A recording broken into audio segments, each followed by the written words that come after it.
आइए मेरे प्रियो, हम परमेश्वर के वचन में से देखेंगे परमेश्वर वचन से आज हमसे क्या कहना चाहते हैं। आशीष के रास्ते के विषय में हम देखेंगे। आशीष कैसे हमको प्राप्त होगा, हम आशीष को कैसे पा पाएंगे अपने जीवन में।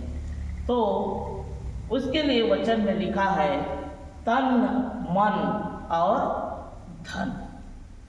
तन तो हम दे देते हैं, मन को भी हम दे देते हैं, लेकिन धन देने में हमारे जीवन में बहुत सारी कठिनाई आती है। हम बोलते हैं परमेश्वर हमको देगा, परमेश्वर है, उसके पास क्या नहीं है वो तो हमको देगा, हमको परमेश्वर को देने की क्या आवश्यकता है। लेकिन बाइबल बताती है, आइए हम इस समय परमेश्वर के वचन में से देखेंगे। भजन संहिता 50 अध्याय 14 पद को जब हम इसमें देखते हैं, इसमें लिखा है परमेश्वर को धन्यवाद ही की बलिदान चढ़ा और परम प्रधान के लिए अपनी मन्नत पूरी कर। बलिदान चढ़ा, मन्नत पूरी कर। परमेश्वर धन से प्रेम करता है, परमेश्वर चाहता है कि उसके लिए हम मन्नत पूरी करें। लेकिन हम कहते हैं परमेश्वर को देने की क्या आवश्यकता है, परमेश्वर पास क्या नहीं है, वो तो बल्कि हमको देता है, हमको परमेश्वर को देने की क्या आवश्यकता है। लेकिन परमेश्वर कहता है अपनी मन्नत पूरी कर और बलिदान का भेंट चढ़ा। हालेलुया। इसलिए हम परमेश्वर के वचन में जब हम देखते हैं, परमेश्वर के वचन में लिखा है व्यवस्था विवरण 16वें अध्याय उसके 16 और 17 पद में जब हम देखते हैं परमेश्वर हमसे वचन में क्या कहना चाहते हैं।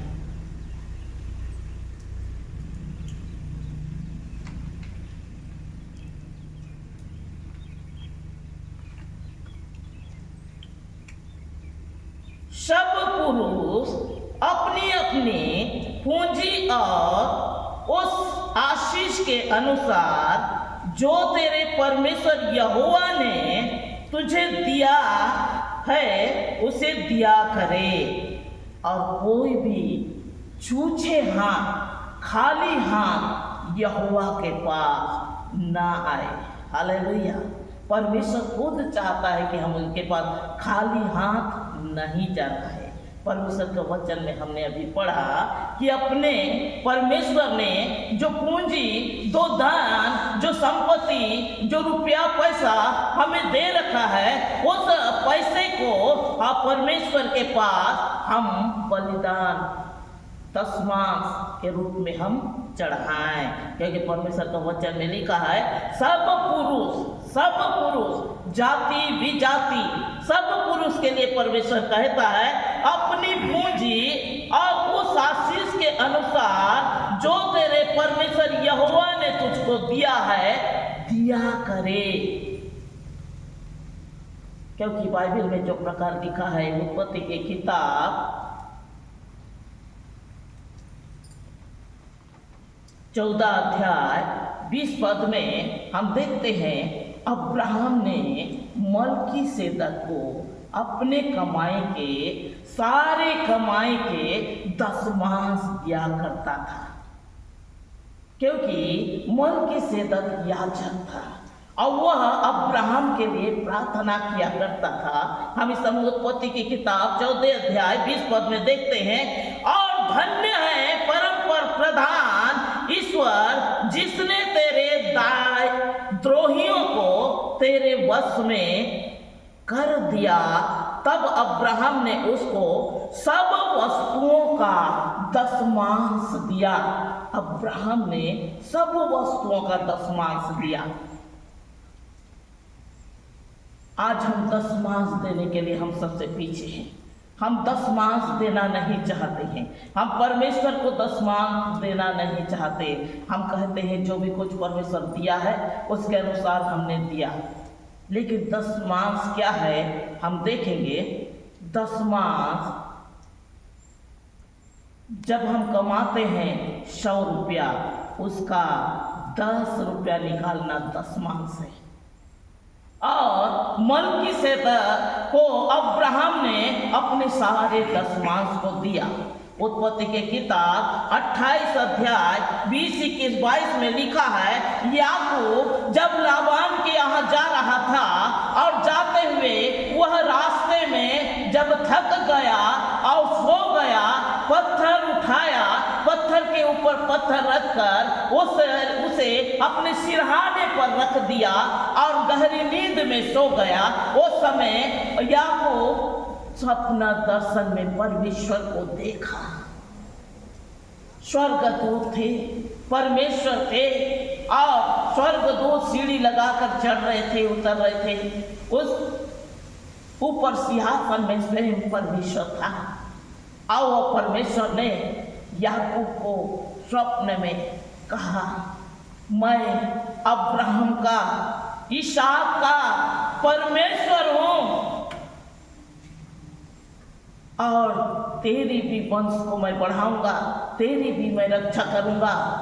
जब इस बातों को याकूब ने देखा स्वप्न में, वो उठ गया उस जगह से, अरे ये जगह परमेश्वर का जगह है, और सिरहाने के पत्थर को वेदी बना दिया और वेदी बनाकर वहां तेल डाला और परमेश्वर से मन्नत मांगी, हे परमेश्वर, मैं अपने मामा लाबान के यहाँ जा रहा हूँ, मेरी तू रक्षा करना, जाने और आने में मेरी मार्ग में रक्षा करना, और जो कुछ मैं कमाऊं उसका मैं दशमांश दूंगा।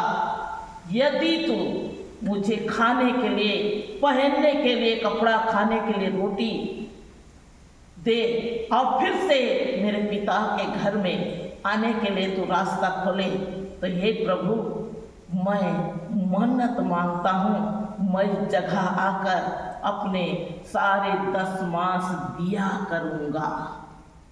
हम इस समय देखेंगे उत्पत्ति की किताब 28 अध्याय 20, 21, 22 में लिखा है। 22वां को देखेंगे।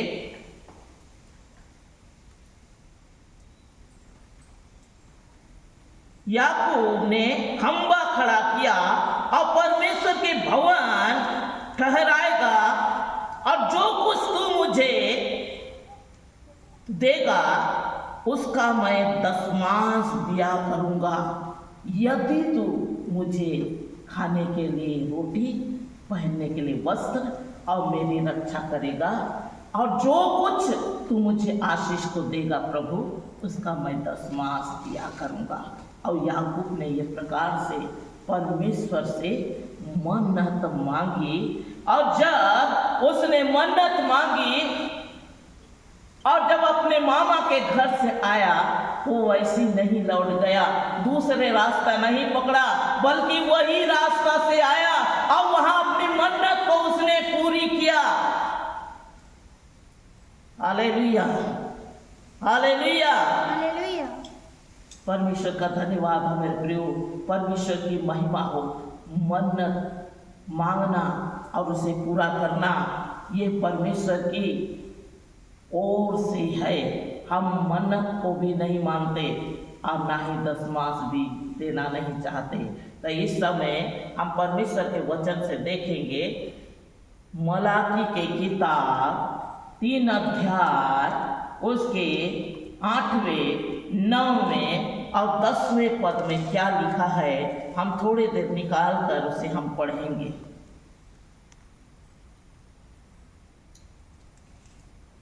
मलाकी के किताब 9वें अध्याय में लिखा है कि तुम्हारे दशमांश ना देने के कारण भारी श्राप तुम पर पड़ेगा।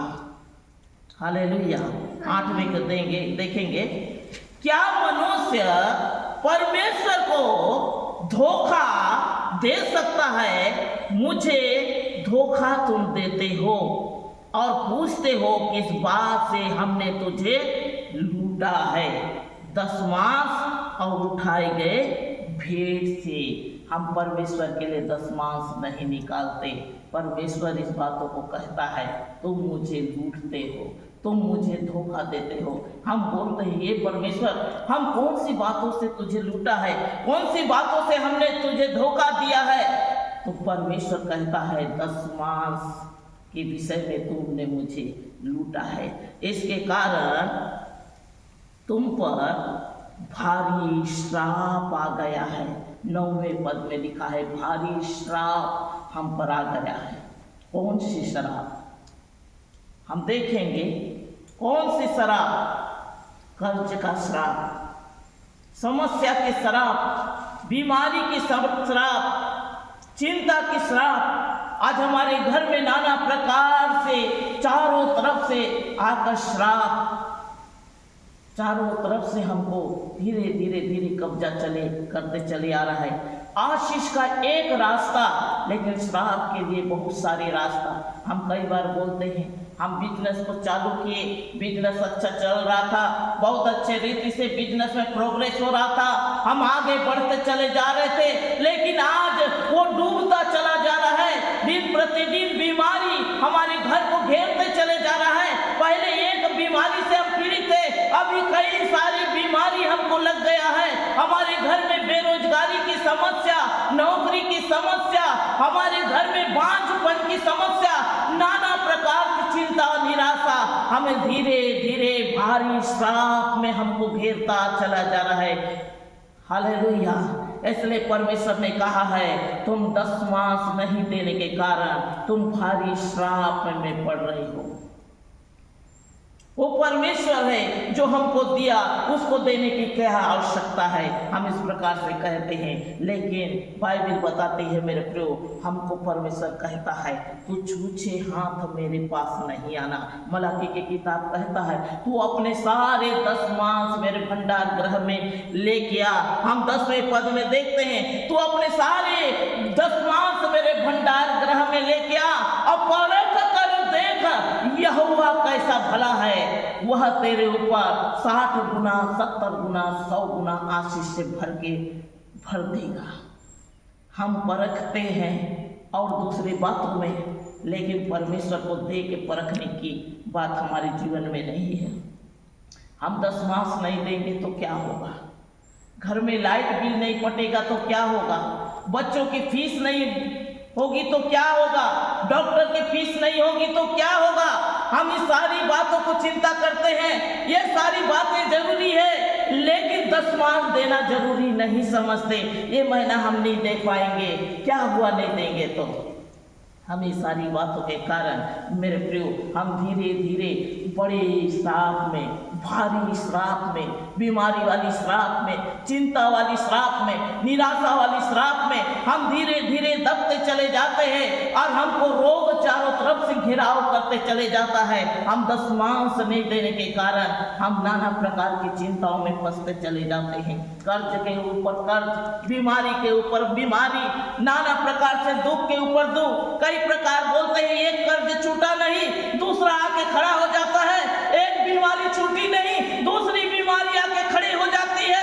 एक आंसू थमा नहीं, दूसरा आंसू फिर से आकर खड़ा हो जा रहा है। हमारे जीवन में दुख क्यों? क्योंकि भारी श्राप के कारण। और वह भारी श्राप इसलिए हो रहा है कि हमने 10 मास को खाना शुरू कर दिया।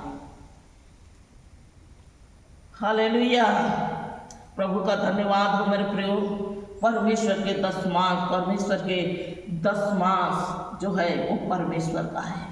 10 मास जो है वो परमेश्वर का है। और वो जब हम उसको खाना शुरू कर देते हैं तो हमारे ऊपर भारी विपत्ति आ जाती है।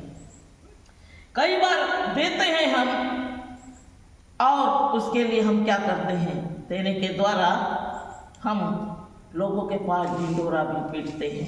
मत्ती रचित सुसमाचार 6वां अध्याय 3 और 4 पद में लिखा है, दाहिने हाथ से तू जब भेंट चढ़ाता है, बायां हाथ इस बात को जानने ना पाए कि तू क्या चढ़ाया। जैसे गुप्त में उपवास, गुप्त में प्रार्थना, वैसे ही गुप्त में दान के विषय में भी बाइबल बताती है। कई लोग ढिंढोरा पीट कर अपने वाहवाही मनुष्य से तो ले लेते हैं, लेकिन परमेश्वर से उनको कुछ भी नहीं मिलता। इसलिए मेरे प्रभु, जब हम 10 मास दे, जब हम दान दे, उस समय हम मनुष्य को बताते नहीं, परमेश्वर को जो गुप्त में विराजमान है उसे हम दे, ताकि परमेश्वर हमारी हर एक मनोवांछना को पूरा करे।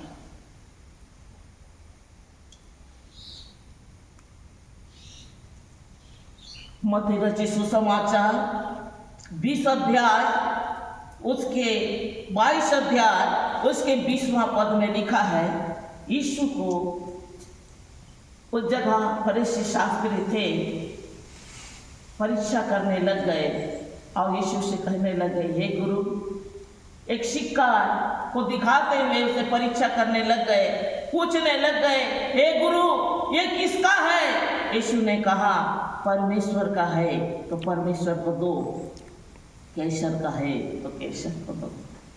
मेरे प्रियो, हम कैसर का तो सब कुछ निकाल देते हैं, लेकिन परमेश्वर के लिए हम भूल जाते हैं।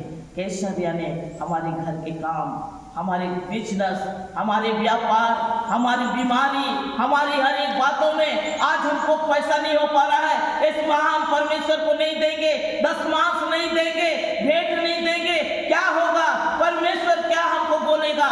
लेकिन हमारा ये काम नहीं होगा तो नहीं चलेगा। मेरे प्रियो, ये प्रकार से कर कर हम भारी श्राप में अपने जीवन को धीरे धीरे ले चलते हैं। यही कारण है हमारा बिजनेस अच्छा चलता है, व्यापार अच्छा चलते हुए रुक जाता है, बीमारी के ऊपर बीमारी आके खड़ा हो जाता है। हम ये कारण को हम जान नहीं पाते, उल्टा हम परमेश्वर से कहते हैं, हे परमेश्वर, हम तो प्रार्थना किए, हम तो उपवास किए, हम तेरी संगति में रहे, परमेश्वर निरंतर तेरे साथ में लगे रहे, प्रभु तेरे भय को मानकर हम चलते हैं, लेकिन क्यों ये विपत्ति हमारे जीवन में है? हम एक प्रकार से सोचते हैं मेरे प्रियो, लेकिन दशमांश सही रीति से नहीं देने के कारण हमारे घर में दुख नहीं छूटता, दुख का जो सिलसिला है वो खत्म नहीं होता, दुख का जो परेशानी है, दुख जो हमारे घर में जड़ है वो जड़ समेत नहीं जाता।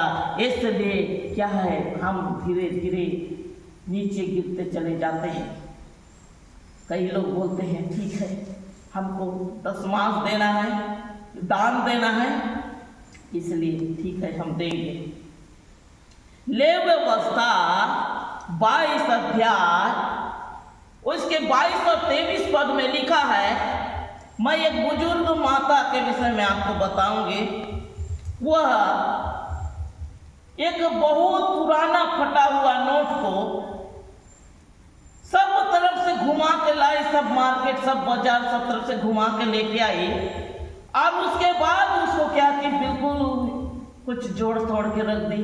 उसके बेटी ने उससे पूछा, माँ, ये तो पूरी रीति से खराब हो चुका है, ये पैसा आज इसे आप क्यों रख रहे हो? अरे वही दान पेटी में डालने के लिए, चंदा देने के लिए, भेंट देने के लिए। तो उसने कहा, माँ, जब ये पूरा मार्केट में नहीं चला, पूरा बाजार में नहीं चला, कोई भी ये नोट, ये पैसा को नहीं रखे और आप उसे भेंट के लिए दे रहे, अब वो पास्टर कैसे चलाएगा? तो उस समय वो माँ बोली, अब ऊपर वाले की मर्जी हो, जैसे भी चलाए। अधिकांश चर्चों में आप देखेंगे ऐसी नोट, ऐसी पैसा उस जगह में डाला जाता है क्योंकि परमेश्वर नहीं देखता करके। लेकिन इसमें हम देखते हैं लेवी व्यवस्था 22 अध्याय उसके 22 और 23 पद में लिखा है, टूटे फूटे, अंधे, लंगड़े, जो लूले, जो बिल्कुल उनके खून निकल रहे हैं, उसमें खुजली है, ऐसे चीजों को परमेश्वर के पास ना लाना। लेकिन लोग इस बात को नहीं जानते, वह ऐसी चीजों को लाने के लिए ढूंढते हैं जो मार्केट में नहीं चलता, जो बाजार में नहीं चलता, जो लोगों के बीच में नहीं चलता, उसको परमेश्वर के पास चला देते हैं, दान पेटी में उसी को लाकर डाल देते हैं। ये प्रकार दशमांश, ये प्रकार दान देते हैं और उसके बाद पूछते हैं, हमारे घर से दुख क्यों नहीं जाता? पास्टर निरंतर हमारे घर के लिए प्रार्थना कर रहा है, हमारे घर में हमेशा प्रार्थना चल रहा है, मीटिंग चल रहा है, संडे आराधना चल रहा है, हम हमेशा मीटिंग जाते हैं, प्रार्थना करते, प्रभु को मानते हैं, उनकी भय को मानते मानते हैं, उनकी आज्ञाओं को मानकर चलते हैं, लेकिन मेरे प्रियो दशमांश के प्रति, दान के प्रति हम इस प्रकार से गड़बड़ी करने के कारण हमारे ऊपर भारी श्राप पड़ते ही चले गया है। हालेलुया, यही हमारी समस्या है। तो इसमें लिखा है,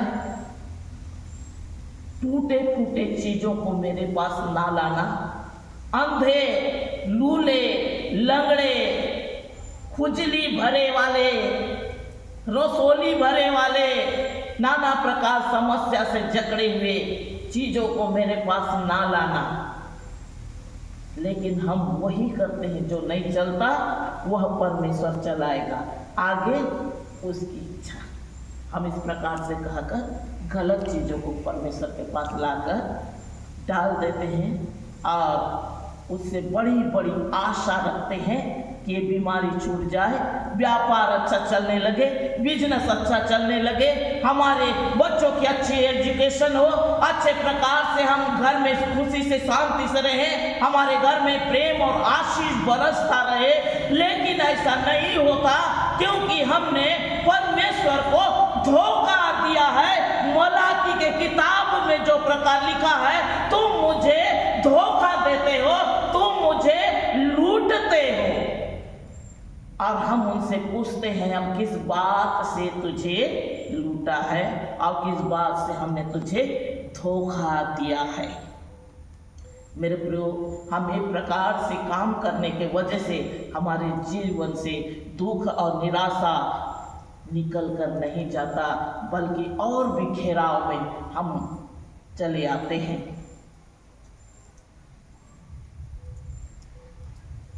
जो प्रकार भजन संहिता 76 उसके 11 में लिखा है, परमेश्वर यहोवा के मन्नत मांगो और उसे पूरी भी करो, क्योंकि वो भय योग्य ईश्वर है। लोग मन्नत मांगते हैं, लेकिन उसको पूरा करना नहीं जानते। जब मनुष्य के पैरों में कांटा गड़े रहता है, वो कैसे चलता है? जब वो निकल जाता है तो कैसे चलने लगता है? मेरे प्रियो, बस वही होता है। क्योंकि बहुत सारे लोग हमारे पास भी आए हैं और मन्नत मांगे। एक बुजुर्ग माँ बोली, मेरी बेटी का शादी हो नहीं पा रहा है, मैं बहुत परेशान हूँ, बहुत दुखी हूँ, बहुत निराशा में हूँ, मैं बहुत चिंता में हूँ, मैं बुजुर्ग अवस्था में हूँ, कब क्या हो जाए इस बात को मैं नहीं जानती। मेरे आंख मूंदने से पहले मेरी बेटी का विवाह हो जाता तो बहुत अच्छी बात होती। सिस्टर, आप प्रार्थना करो कि उसका शादी हो जाए। जब मैं प्रार्थना करना शुरू की, प्रभु उस समय दर्शन के माध्यम से मुझसे बातें किए। ठंडी के समय में तुम अपनी बेटी को ब्याह रही हो और बहुत सुंदर रीति से डेकोरेशन हुआ है, बहुत सुंदर रीति से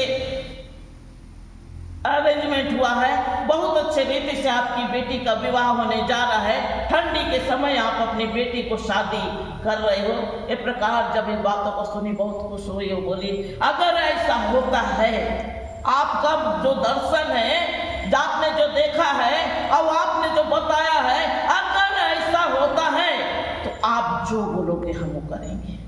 उन्होंने मन्नत मांग ली। मैं बहुत खुश हुई।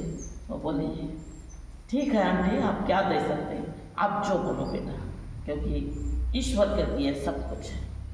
तो मैं उस समय बोली, आंटी, हम लोग एक चर्च तो बनाए हैं, उसके बाउंड्री के लिए हम बहुत चिंतित हैं। क्यों बाउंड्री बनता? तो आपसे बाउंड्री का जितना भाग हो सकता है आप उतना बना कर दे सकती हैं, जितना भी आप कर पाएंगे, 2 हाथ, 4 हाथ, 5 हाथ, जो भी है, आप जितना भी आप कर पाएंगे। ठीक है बेटा, जितना आप बोलो उतना हम बना कर देंगे, आप चिंता मत करो। बाउंड्री ही बनाना है ना, बस मेरी बेटी का शादी नहीं पड़ जाए। वो रात दिन फोन करती थी, सुबह हुआ उसका फोन आना, शाम हुआ जैसे फोन आना, फोन में बहुत घंटों घंटों बात करती थी, हमेशा बुला के प्रार्थना करवाती थी, प्रार्थना करवाती थी, प्रार्थना करवाती थी। और फोन नहीं उठाने से गुस्सा हो जाती थी, हम आपको पकड़े हैं प्रार्थना के लिए, अब आप फोन नहीं उठाते हो। और ये प्रकार से वो डांटती भी थी। समय बीतता गया, एक दिन ऐसे हुआ फोन आना बंद ही हो गया। हम लोग मन में सोचे, अरे इतना फोन करने वाला व्यक्ति अचानक बंद क्यों कर दिया, जबकि ठंडी समय आ गया और वो बेटी को ब्याह भी दी, सब कुछ हो गया। हमको दूसरे व्यक्ति से पता चलता है कि फलाने के घर में फलाने समय में शादी ब्याह हो गया, बहुत अच्छा रीति से अरेंजमेंट हुआ, बहुत अच्छा रीति से उसका शादी ब्याह हुआ। फिर कुछ समय बाद मुलाकात हुआ। मुलाकात होने के बाद आंटी के साथ मुलाकात हुआ और उनके घर में हम लोग गए। जाने के बाद हाथ में 1000 रुपया पकड़ा दी और बोली, बेटा बाउंड्री जो आप बनाना चाह रहे थे ना, इसमें मिला के आप बना देना। ये प्रकार उन्होंने मन्नत मांगा। उसके लिए हम रात और दिन प्रार्थना में निरंतर लगे रहते थे। हे प्रभु, वो आंटी की बेटी के शादी कर दे, उसकी जरूरतों को पूरा कर दे, अच्छा रीति से अरेंजमेंट कर, अच्छा रीति से कार्य कर। निरंतर उपवास के साथ में, निरंतर प्रार्थना के साथ में, निरंतर परमेश्वर को बुलाते रहना। पर में उठते चलते फिरते, कहीं भी मीटिंग हो रहा है, कहीं भी जा रहे हैं, लेकिन वो आंटी को हमेशा चिंतित, उनके लिए हमेशा चिंता व्यक्त करना, उनके लिए हमेशा चिंतित रहना कि परमेश्वर और बुजुर्ग माँ ने मन्नत मांगा है और उसके लिए आपको पूरा करना ही है, क्योंकि हे प्रभु अब आपके भवन को तैयार करने की बात की है, वहाँ की बाउंड्री की बात की तैयार की है। लेकिन मुझे बात पता नहीं था वो मन्नत ऐसे मांगेंगे।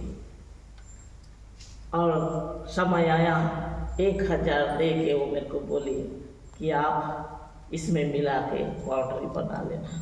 मेरे प्रियो, मन्नत ऐसे भी मांगा जाता है जिस प्रकार से हमने भजन संहिता 76:11 में देखे, परमेश्वर यहोवा के लिए मन्नत मांगो और पूरी भी करो, क्योंकि वह भय योग्य है। लेकिन मनुष्य को उसका भय कुछ भी नहीं कि मैंने जो बोला है परमेश्वर से, उसे मेरे को पूरा करना है। मैं परमेश्वर से बोली हूँ, कोई मनुष्य से नहीं, वो परमेश्वर की बाउंड्री के विषय में बोली है, उसके लिए मैंने मन्नत मांगा है, आज उसको मुझे पूरा करना है। वो भय उसके जीवन में नहीं आया। मेरे प्रियो, जब पैर में कांटा लग जाता है उस समय उसकी चलने की स्थिति क्या होती है, और जब कांटा निकल जाता है तो क्या होता है। ऐसे बहुत सारे मेरे पास गवाही है और भी आगे हम देखेंगे। भारी श्राप, वो भारी श्राप को अपने जीवन में आने के लिए एक रास्ता को खोल दिए। परिवार में भारी श्राप हो, हम सारी बातों में हम विश्वास करते हैं, प्रभु मेरे सिर को छू ले, शरीर को छू ले, अंग अंग नस नस को छू ले, परिवार में जो हर एक समस्या है उसको छू ले, चिंता को छू ले, हर एक प्रकार के रोग को छू ले। आज जो बेरोजगार है तो छू ले ताकि वो नौकरी हो जाए। परमेश्वर, आज जो बांझपन है वो चले जाए, हमारी आर्थिक परिस्थिति बदल जाए, हमारे घर के जो श्राप है वो बदल जाए। हर चीज को छू ले प्रभु, लेकिन मेरे जेब को मत छूना, क्योंकि मैं विश्वास नहीं करती। आइए हम देखेंगे इस समय लूका रचित सुसमाचार 6वें अध्याय उसके 38 पद में क्या लिखा है। दिया करो तो तुमको भी दिया जाएगा, दबा दबा के, हिला हिला के, जिस नाप से नापोगे उसी नाप से तुम्हारे लिए भी नापा जाएगा। जिस नाप से तुम नापे हो उसी नाप से तुम्हारे लिए भी नापा जाएगा। अभी जैसे खेती का काम चल रहा है मेरे प्रियो, 1 एकड़ का जमीन मिला है, वहाँ 1 पैली का धान का अगर बुआई होता है और 1 एकड़ की फल खेती से हम वहाँ फसल निकालेंगे, बहुत सारा हमको मिले तो क्या मिल पाएगा? नहीं।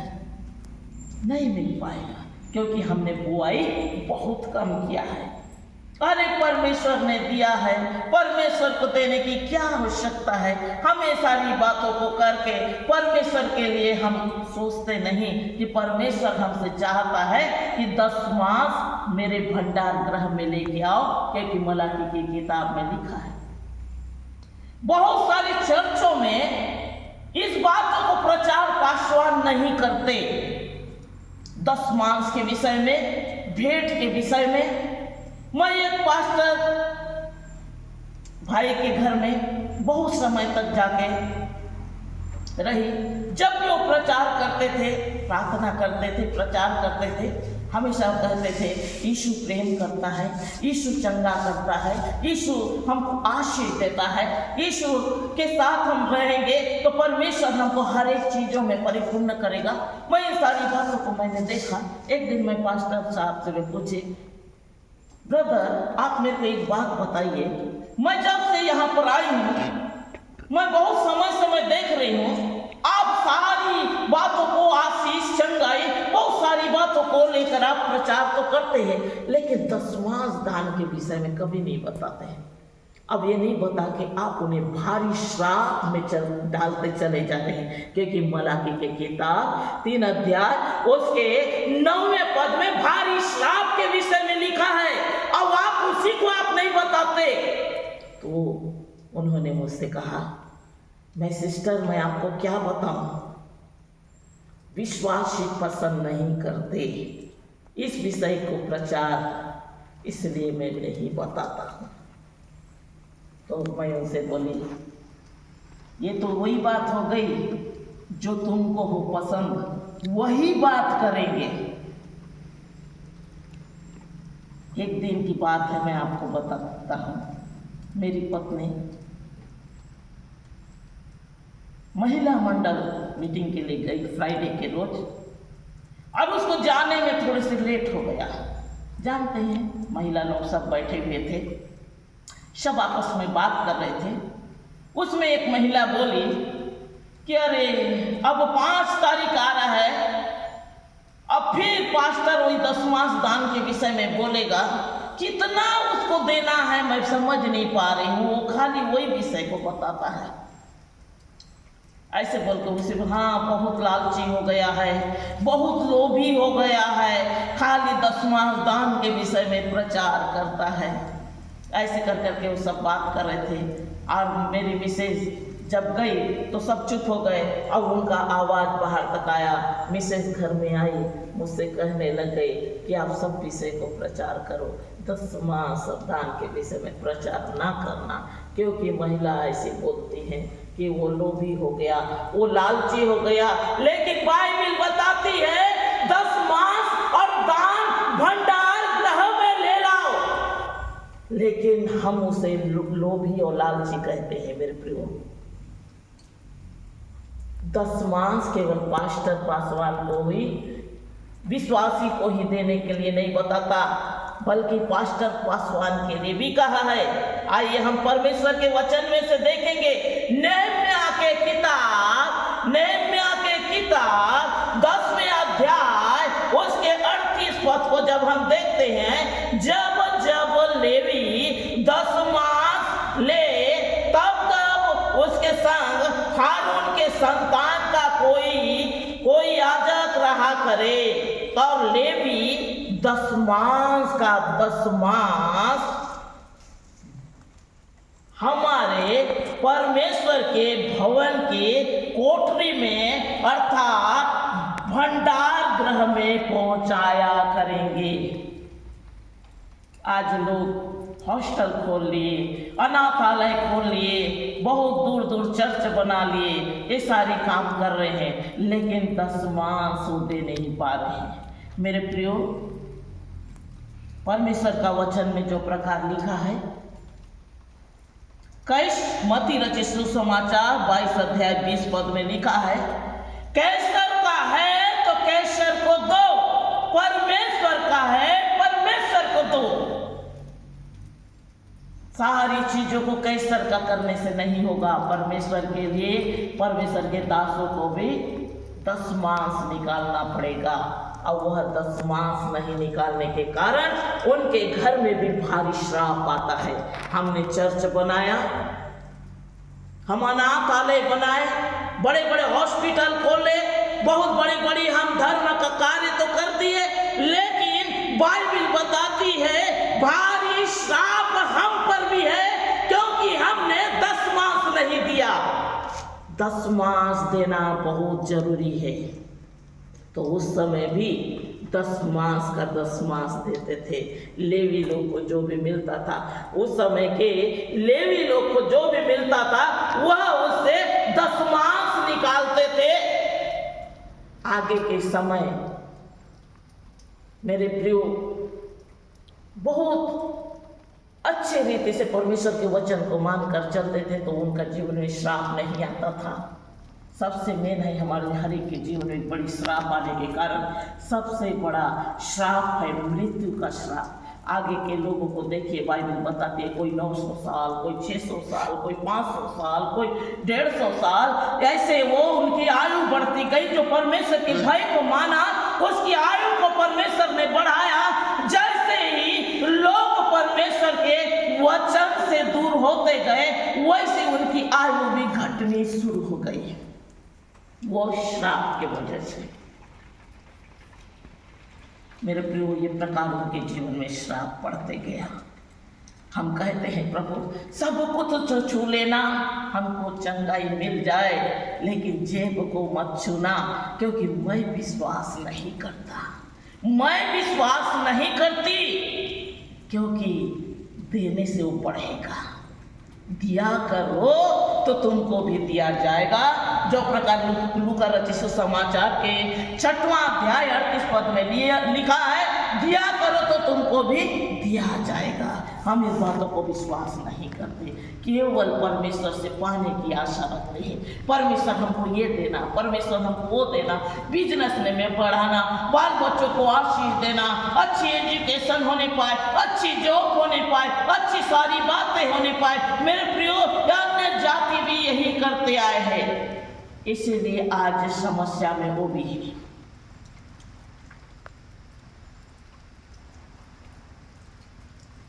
हम बाइबल के वचन में से देखेंगे, मरकुस रचित सुसमाचार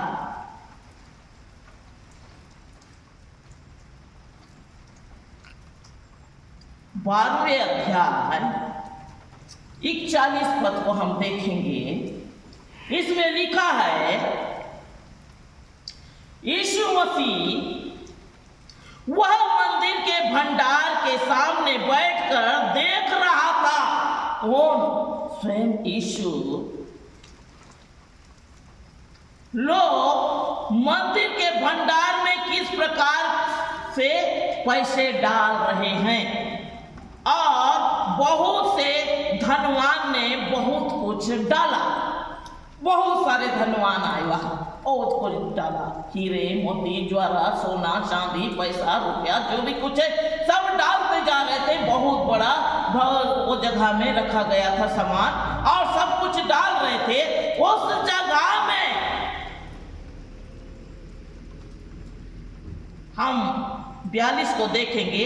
इतने में एक कंगाल विधवा ने आकर 2 दमड़ी, जो एक अधेले के बराबर है होती है, डाली। 2 दमड़ी डाली।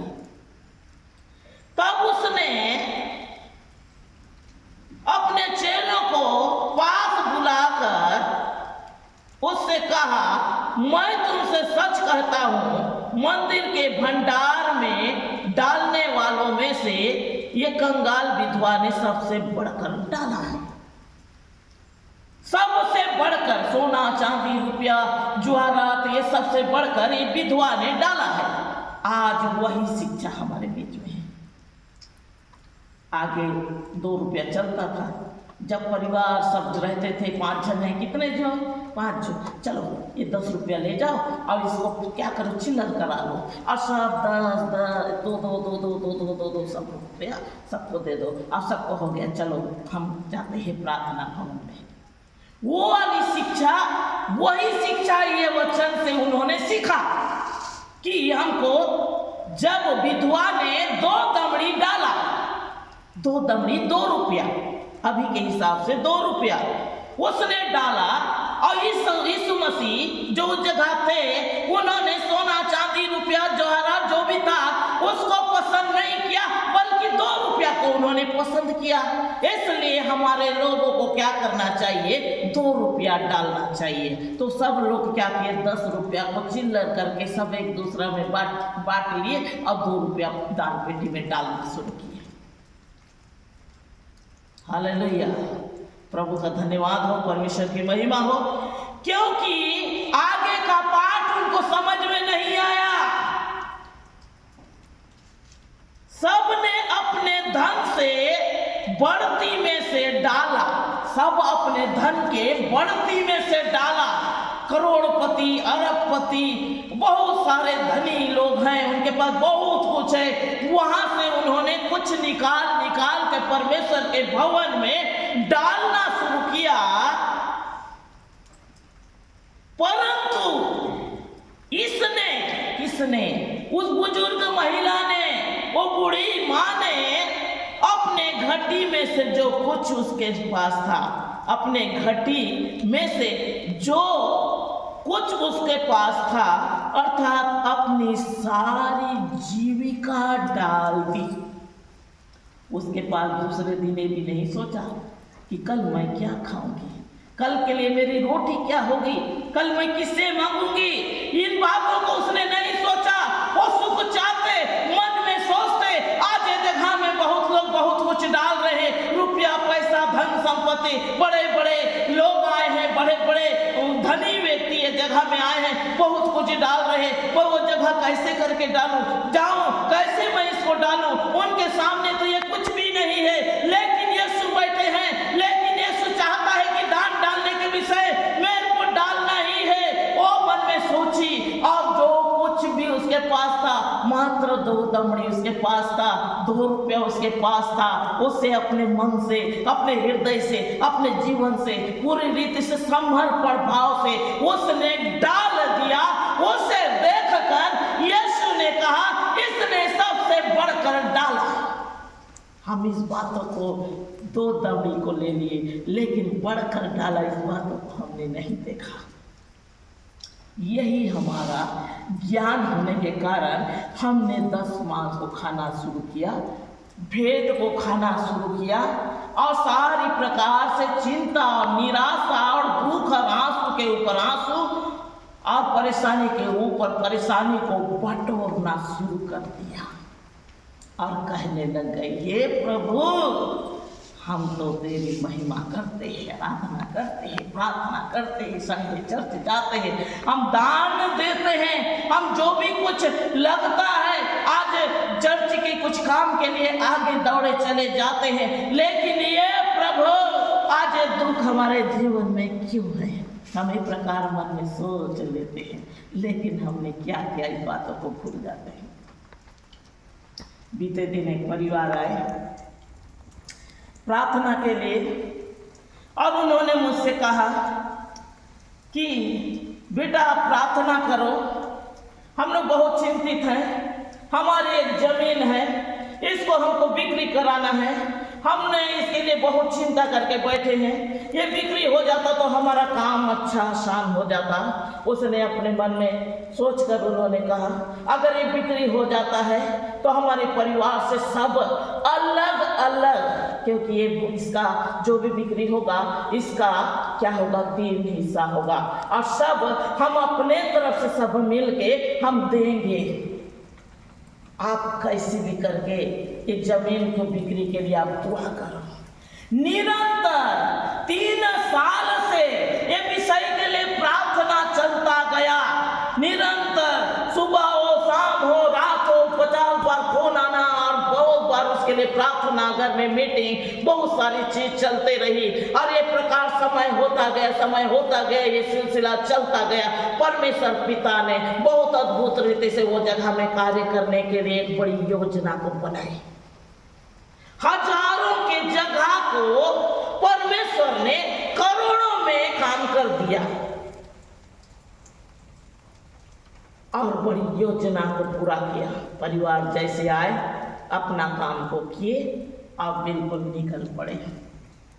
लेकिन हमने थोड़ी देर पहले सुना याकूब मन्नत मांगा परमेश्वर से, हे परमेश्वर तू मुझे खाने के लिए रोटी देगा, पहनने के लिए कपड़ा देगा, और प्रभु जो कुछ तू मुझे देगा तेरे पवित्र भवन में आकर मैं दशमांश चढ़ाऊंगा, ये जगह पवित्र भवन होगा कहकर उसने वो जो पत्थर को रखा था वो जगह वो भवन बनाया, और एक प्रकार से उसने परमेश्वर की महिमा की। लेकिन लोगों ने ऐसे नहीं किया। जैसे उनका काम हुआ और निकल कर गए, अपने जगह में चले गए। एक तीसरे लोगों से ये बात हमको पता चलता है। अरे आप लोग बहुत पहले से इस विषय में दुआ कर रहे थे ना? हाँ, प्रेम तो बहुत पहले से चल रहा था। अरे बहुत सुंदर अच्छा रेट में गया जमीन, अब बहुत अच्छा हो गया। वो लोग निकल भी गए, फलाना दिन आए थे, फलाना दिन में ये सब हुआ, इतना पैसा पाए और वो निकल गए। उतना समय हम सुन के हमारा मन एक ठोपिया चिंता हो गया, क्योंकि बाइबल में लिखा है मजदूर को मजदूरी मिलनी चाहिए, लेकिन ऐसा नहीं हुआ। ये सुनकर हम तीसरे दिन जैसे सुने उसके तीसरे दिन हमने फोन लगाया, मैं फ़ोन लगाई, मैं पूछी आंटी आप लोगों का काम हो गया? जितना का उतने। हाँ बेटा हो गया। आंटी आप लोग बोले थे आएंगे चर्च तक और जो भी मन्नत है आप पूरा करेंगे। हाँ बोले तो थे, लेकिन हो नहीं पाया हमको, क्योंकि हमारे पास असुविधा था। फिर बात खत्म। कभी आएंगे तो मिल लेंगे, ये प्रकार से काम चला। तो मैं बोली कभी आने का बहुत दूर हो जाएगा आंटी, अभी तो फोन पे वाला सिस्टम है ना, तो आप उसी से कुछ कर दो जो आप लोग मन्नत मांगे हो, भाई का, बहन का, माँ का, सब आप लोग बोल रखे हो, तो अभी तो सिस्टम एक अलग है, तो आप उससे आप लोग कर सकते हो। ठीक है बेटा, हम लोग तो उसी से करेंगे। अब तो इतना दूर आना जाना तो थोड़ा मुश्किल है ना, तो इसलिए उसी से हम लोग करेंगे। कहा कर वो आंटी क्या की, पहले तो ये पूछी कि आप लोग को बताया कौन कि हम लोग आए और ये काम हुआ, ये विषय में डिस्कस करने लग गई। उसका मुंह से एक पहले नहीं निकला कि हाँ बेटा हम आए थे और जल्दीबाजी में हम निकल के आ गए, मैं आपको लगाने ही वाली थी, लगा नहीं पाई, और हम लोग आपको प्रेयर रिक्वेस्ट दिए थे, परिवार ने सब ऐसे बोले थे, लेकिन हम लोग का गलत हो गया। ऐसे बात उनके मुंह से नहीं निकला, बल्कि वो ये बोली कि तुमको कौन बताया हम आए थे, ये विषय में तर्क वितर्क चला। फिर कुछ 8 दिन 10 दिन के बाद उन्होंने कुछ आशीष भेजा। पहले 1 रुपया डालकर उन्होंने देखा, 1 रुपया पहले डालकर देखा, चेक करने के लिए कि उनके पास सही पहुंचता है कि नहीं। जैसे 1 रुपया डाले तो उसी समय हम लोग देख लिए, मैं उनको फ़ोन करके बता दी, नहीं आंटी 1 रुपया आ गया है। हम लोग भी सोच रहे थे कि कुछ अच्छा ही होगा, क्योंकि हजारों का चीज लाखों नहीं करोड़ों में गया है। 3 साल से हमारी एक प्रार्थना चल रही है, 3 लोगों ने मन्नत मांगा है, कुछ अच्छा ही होगा, चर्च के अच्छा ही कुछ उन्नति होगा, आर्थिक स्थिति में कुछ हमारा उठने का होगा, कुछ भी अच्छा काम होगा हमारे जीवन में। हमने एक अच्छा लिस्ट बनाकर अपना जीवन में रखा था, कुछ अच्छा होगा।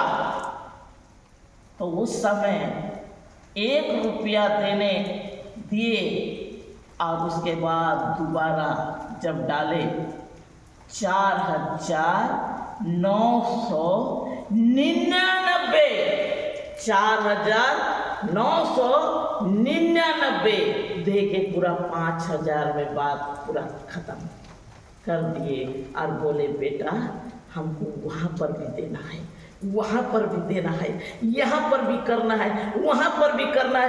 लेकिन जब प्रार्थना के समय प्रार्थनाकारी को यह बताया नहीं गया था कि हमने वहाँ पर भी बोल रखा है, वहाँ पर भी बोल रखा है, वहाँ पर भी बोल रखा है, इसलिए आपको चिंता करने की आवश्यकता नहीं है। वो भी हमारे लिए प्रेयर कर रहे हैं, वो भी हमारे लिए प्रेयर कर रहे हैं, वो भी प्रेयर कर रहे हैं। तो इसलिए आप निश्चिंत होकर बिल्कुल शांति से आप लोग निर्भय होकर करते रहो। जब भी होगा ईश्वर किसी न किसी का प्रार्थना सुनकर काम को कर देगा। ऐसे हमारे पास नहीं आया, बल्कि आपको प्रार्थना करना ही है।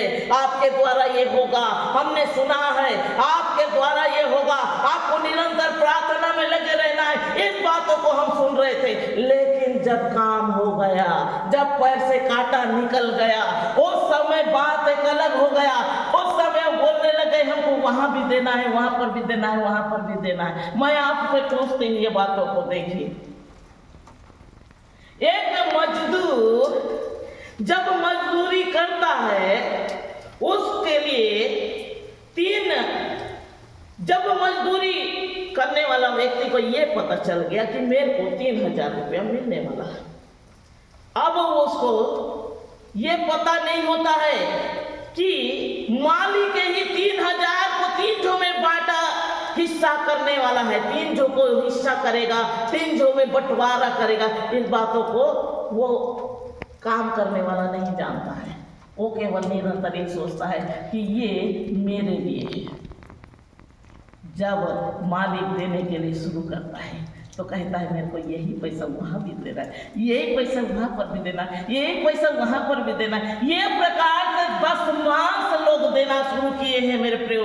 और मलाकी के किताब में लिखे अनुसार, मलाकी के किताब में जैसे लिखा है 3 अध्याय 10वां पद में, तुम ठगते हो, तुम झूठ बोलते हो। और एक प्रकार से लोग ठगना शुरू कर दिए, परमेश्वर को भी ठगना, प्रार्थनाकारी को भी ठगना। और ये प्रकार से ठगने वाला सिलसिला अभी से नहीं, बहुत पहले से चला आया है। ये बहुत बार पास्टर पासवान के साथ ज़्यादा होता है। वो निरंतर बेचारा प्रार्थना करता है, बहुत चिंता के साथ प्रार्थना करता है, बहुत विश्वास के साथ प्रार्थना करता है, बहुत बोझ के साथ प्रार्थना करता है। जब 4 बजे उठकर वो प्रार्थना करता है, अपने फैमिली प्रार्थना से पहले वो लोगों के लिए प्रार्थना करता है, यह कहकर, यह सोचकर कि आज फलाना के लिए मैं प्रार्थना कर रहा हूँ, जरूर परमेश्वर उसके द्वारा मुझे आशीष को भेजेगा। यह सोचकर वो निरंतर प्रार्थना में लगे रहता है। उसको ये पता नहीं चलता कि उसके पैर के नीचे से जमीन खींचा जाएगा। वह प्रकार से वो झूठ बोलना शुरू करता है। एक फैमिली हमारे यहाँ और भी आए, बहुत सारी फैमिली आए, लेकिन कुछ का मुझे याद है। अचानक उनका बैल घूम गया। जैसे सुबह उठती थी मैं, अब सुबह का काम आप जानते हैं, बर्तन वर्तन साफ करना, बहुत सारे काम रहता है। जैसे बर्तन वर्तन साफ करने के लिए निकल रहा है, उसी समय दरवाजा में ठक, कौन है? नहीं, हम लोग हैं। फिर उनके साथ घंटों बैठ जाना, वही काम घर के वाले को परेशान होकर करना है, उन्हीं के साथ फिर बैठ जाना। दूसरा दिन, तीसरे दिन, चौथे दिन, 5वें दिन, ये सिलसिला चले जा रहा है। क्योंकि सुबह आ जाते हैं तो काम करना नहीं होगा। मैं परमेश्वर से बोली, हे पिता, इनका काम को थोड़ा जल्दी करना, क्योंकि ये सुबह का काम भी करने नहीं दे रहे हैं। और परमेश्वर ने अपना काम को कर दिया, उनका बैल मिल गया। लेकिन उन्होंने मन्नत मांगा था कि जैसे मिल जाता है, हम यहाँ आकर हम परमेश्वर के पास मन्नत मांग रहे हैं, हम ये चढ़ाने वाले हैं, हम ये करने वाले हैं। अब समय बीत गया, उनका आना जाना बंद हो गया। 8 दिन, 10 दिन, 12 दिन, 15 दिन हो गया, उनका आना बंद हो गया। एक दिन अचानक उन्हीं के परिवार के, उन्हीं के रिलेशन के एक लोग से मैं पूछी, क्यों वो फलाना व्यक्ति, वो फलाने लोग जो आते थे, हाँ आ तो रहे थे, बहुत बार आए थे, तो अब दिखाई नहीं देते हैं, क्या को आएंगे? अब उनका बैल मिल गया ना, अब क्या आएंगे? जो चीज के लिए आ रहे थे वो उनको मिल गया, लेकिन बताना भी नहीं समझे। यानी बताना भी, सामने वाले को संकेत देना भी नहीं चाहते हैं कि हमारा ये काम हो गया, अब प्रार्थना को यहाँ बंद करो, तुम प्रार्थना में लगे रहो, हम अपना काम करना शुरू करेंगे। ऐसे लोगों की योजना है। ये प्रकार ठगना शुरू करते हैं मेरे प्रियो। तो इसलिए उनके जीवन में दुख और निराशा छूटता नहीं है। इसीलिए वचन में जैसे लिखा है कि दिया करो तो तुमको भी दिया जाएगा। मैं सारी बातों में विश्वास करता हूँ, मैं सारी बातों में विश्वास करती हूँ। मेरे शरीर से लेकर पैर तक तो छू ले प्रभु, लेकिन जेब के लिए मैं विश्वास नहीं करती, क्योंकि मैं दूंगी तो आप मुझे देंगे, क्योंकि आप मुझे देंगे, ऐसा मेरा विश्वास नहीं है।